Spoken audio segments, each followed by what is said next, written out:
Olá, galera, tudo bem? Um prazer estar aqui compartilhando um pouquinho de conhecimento sobre projetos com vocês, dentro desse projeto distrital, Projetos Mais, do 4521.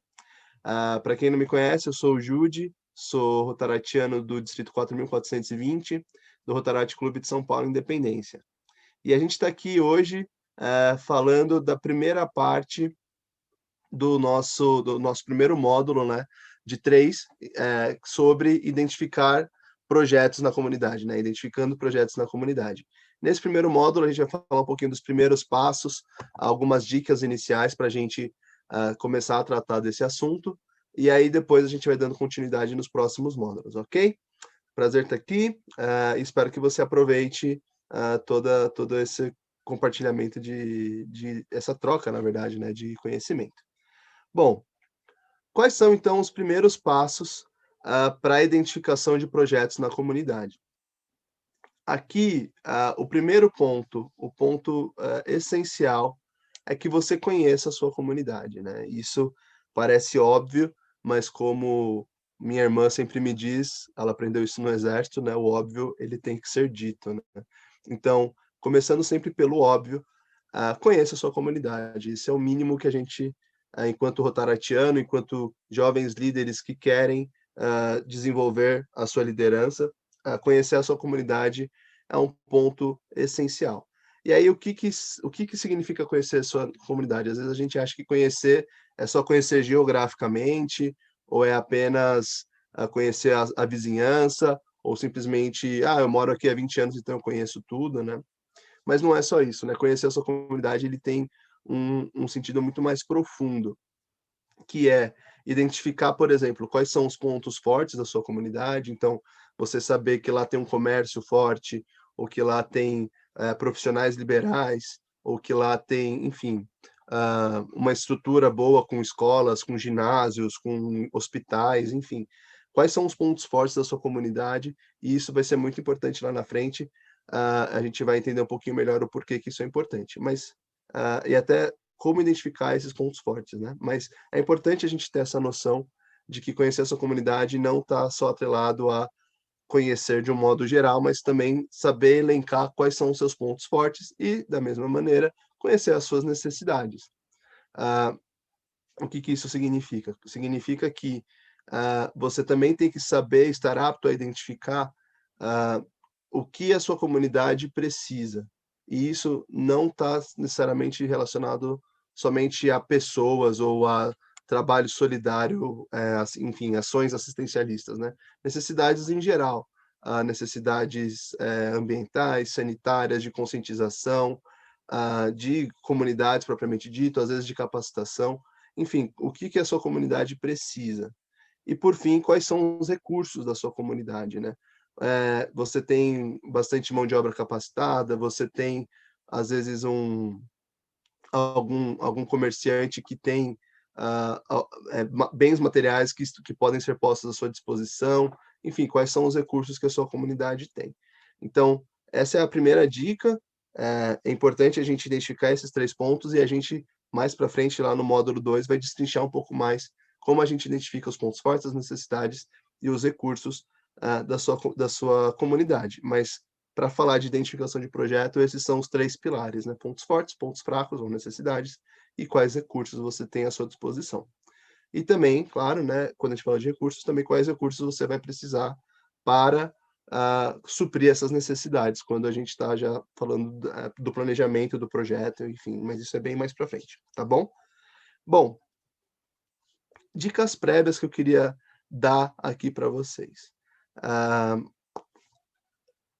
A gente tem um hábito muito ruim, e eu estou falando a gente enquanto, não só enquanto taratiano, mas acho que da própria natureza humana, de presumir que a gente já conhece alguma coisa.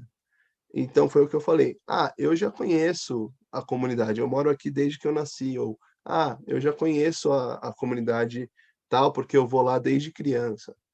E a gente às vezes vai com essa mentalidade e acaba esquecendo que a gente só tem a visão do nosso ponto de vista, né. A gente não conhece a nossa comunidade sob todos os vieses, sob todas as óticas. Então, por que que é importante a gente ter a mente aberta? Porque se você for só com o seu ponto de vista, provavelmente ou seguramente, você vai ter uma visão deturpada da realidade ou, o projeto que vai vir através da sua única opinião, do seu único conhecimento, talvez ele supra uma necessidade muito pequena da sua comunidade ou ele resolva um problema que ele nem existe, né. É muito comum isso, a gente vê muito isso em cadastro de projetos, quando a justificativa não traz um problema real da comunidade. Por quê? Porque é muito comum, e eu vou falar isso aqui, eu tenho certeza que você aí do outro lado já vai ter passado por isso, é quando um associado traz uma ideia de projeto antes de trazer o problema. Então ele fala: "E se a gente fizesse uma uma doação de cesta básica?". E aí você fala assim: "Tá, mas para quem que vai ser a cesta básica? Estão realmente precisando? Será que não tem algo mais necessário nesse momento do que uma cesta básica?". Então, ter essa mente aberta de identificar, para você conseguir identificar todos os problemas e não só ter aquele viés seu, né, o seu próprio viés. Então, ter a mente aberta é muito importante, e a gente vai ter algumas ferramentas também para trabalhar essa questão. Da mesma maneira, ah, a questão da diversidade de opinião, ela é muito importante, é um complemento àquilo que eu já vinha falando sobre ter a mente aberta. Por quê? Porque a gente tem também essa mania de achar que a nossa realidade é a realidade de todo mundo ao nosso redor, e não é. Você tem diversidade de sexo, de idade, de gênero, de renda, enfim, de classe social. Isso mesmo dentro do Rotaract a gente tem isso, imagina fora, dentro das comunidades que a gente atua, né. Então ter a diversidade de opinião é muito importante para a gente ter um scanner, né, um panorama, uma fotografia, por assim dizer, mais real da comunidade, daquilo que ela precisa. Então, se o seu clube só tem homem, de 25 anos, classe média, provavelmente o seu clube tem algum viés. E aí, para você sair desse viés e de fato achar um necessidades mais concretas na sua comunidade, você vai ter que sair dessa sua bolha. Isso, eu dei só um exemplo, mas é muito comum terem clubes universitários ou clubes de pessoas que já são amigos da igreja ou enfim, que são de um mesmo grupo, de um mesmo segmento social, digamos assim, e aí você acaba tendo sempre todo mundo acaba tendo a mesma visão. Então é importante a gente buscar essa diversidade de opinião, mesmo que fora do Rotaract, dentro da comunidade, para a gente coletar, enfim, ah, o maior número de dados possível, né. Isole o objeto, então mesmo que você seja da comunidade, considere obter a opinião de outras pessoas, que foi o que eu acabei de dizer. Então é mais ou menos a mesma ideia de quem aí já fez o TCC na faculdade ou mestrado, enfim, alguns doutores inclusive no Rotaract, existe muito essa ideia na ciência de você isolar o objeto, né, então você se distanciar do objeto, para que você, consiga tratar a sua comunidade como algo, a ser estudado de maneira imparcial, né. Então, você guardar os seus preconceitos, guardar as suas opiniões e isolar a sua comunidade nesse sentido de análise, né. Então, eu vou analisar minha comunidade como se eu nunca tivesse entrado lá, como se eu não conhecesse nada a respeito dela. E por que isso? Para que você tenha um projeto mais efetivo, para que você consiga elaborar um projeto que de fato, vá e ataque o problema principal a ser atacado, e não simplesmente problemas, menos graves às vezes, ou enfim, né, como eu disse antes, problemas que nem, existem às vezes, né, a gente tem muito essa tendência. Outra dica muito importante, quando vocês estiverem fazendo esse levantamento de necessidades da comunidade, nunca prometa projetos. Isso parece algo óbvio, mas que acontece muito, e isso acaba gerando problemas não só para você associado, não só para o seu clube, mas também para a imagem do Rotaract, né. Se você vai lá com a camiseta do Rotaract, com o pin do Rotaract e fala: "Não, fica tranquilo que a gente vai pintar esse muro, a gente vai reformar essa quadra, a gente vai", enfim, qualquer que seja o projeto, você tem que cumprir, porque agora, não é só o seu nome que está em jogo, não é só a sua reputação, mas de uma instituição como um todo, do Rotary como um todo, né. Então não prometa projetos, faça tudo sob o viés de: "Olha, a gente está analisando, a gente está fazendo um levantamento, a gente tem a intenção de ajudar, mas ainda está tentando descobrir se é viável ou não. Nunca diga que você vai fazer algo, a não ser que você tenha absolutamente 100% de certeza de que você vai resolver, de que você vai fazer aquele projeto, tá? Não prometa, não dê a entender, não deixe algo implícito, porque primeiro que a gente, enquanto associado, não decide nada sozinho, tem que ter, né, o clube quem decide, normalmente, né, tem um sistema democrático dentro do clube para que o projeto seja decidido ou não. Então, assim, não faça isso, tome cuidado com isso.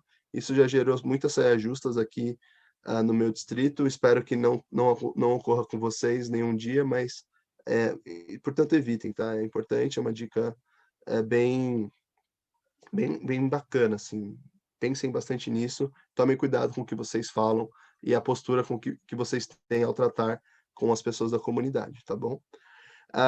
E a autonomia do público-alvo incentiva o beneficiário a participar da escolha. Então, aqui vamos pensar um pouco, por exemplo, que vocês querem fazer uma ação de Páscoa numa creche, por exemplo. Vamos supor que você sabe que a creche é uma creche municipal, ou às vezes é um local que recebe crianças carentes de alguma maneira, enfim. E aí vocês falam assim, vamos lá levar ovos de Páscoa. E aí você vai lá, fala com a diretora, ela fala, mas sabe o que é? A gente já tem 3 ovos de Páscoa por criança aqui, a gente recebeu muito ovo de Páscoa, mas o que está faltando aqui é, sei lá, arroz, né? Enfim. Então, é importante, de novo, né? Se você seguir todos esses passos, você provavelmente não vai chegar nesse problema, nesse último, mas dê autonomia para que o público-alvo também se manifeste. E a gente também vai falar um pouco de algumas ferramentas que podem nos ajudar nisso. Mas sempre peçam a participação ativa das pessoas que são alvo do seu projeto. Então, deixem que eles também participem da escolha do que vai acontecer, e não simplesmente algo, a gente vai te dar isso, tá? A gente vai fazer isso aqui, tá bom? A gente vai pintar de amarelo porque era o que estava mais barato na loja. Enfim, pensem com carinho, deem autonomia para a população, até porque quando a população participa ativamente do projeto, as chances são muito maiores de que o projeto seja bem sucedido, de que o projeto tenha a cara da comunidade, né, e que de fato seja impactante na comunidade. Então, dê essa autonomia ao público-alvo para que o seu projeto seja ainda melhor, tá bom? Bom, para finalizar esse primeiro módulo, eu vou só falar aqui rapidamente quais são as ferramentas que a gente vai trabalhar no próximo módulo. O que são essas ferramentas? São ferramentas para identificar as necessidades da comunidade. Se você jogar exatamente esse termo no Google, você vai encontrar esse manual aqui, que eu trouxe a foto para vocês, do Rotary, ou Rotary, né? Depende de onde a gente está conversando aqui. Então, eu vou tratar dessas 4 primeiras ferramentas com vocês: a reunião comunitária, o inventário de recursos, a pesquisa e a entrevista. Por que eu não vou tratar de grupo focal e mapeamento da comunidade? Porque são coisas mais específicas que normalmente Rotary faz para projetos muito grandes. Então, talvez, às vezes, até para um projeto distrital seja bacana falar sobre isso. Mas aqui, desculpa os cachorros aí, gente, essa hora eles começam a latir para o vizinho, mas vamos terminar aqui, acho que vai dar. Então, eu não vou trabalhar grupo focal e mapeamento da comunidade, mas se você tiver curiosidade, se você está planejando um projeto, quer fazer um projeto ainda maior, entrem lá no Google, pesquisem essa ferramenta, é bem fácil de encontrar, e aí vocês podem dar uma olhada, tá bom? Com essas 4 ferramentas que eu vou dar para vocês, já é possível fazer praticamente todos os projetos, identificar, né, a maioria dos projetos dentro de uma comunidade, beleza? A gente encerra por aqui o módulo 1. Obrigado pela sua atenção e a gente se vê daqui a pouquinho no módulo 2. Te vejo lá. Valeu!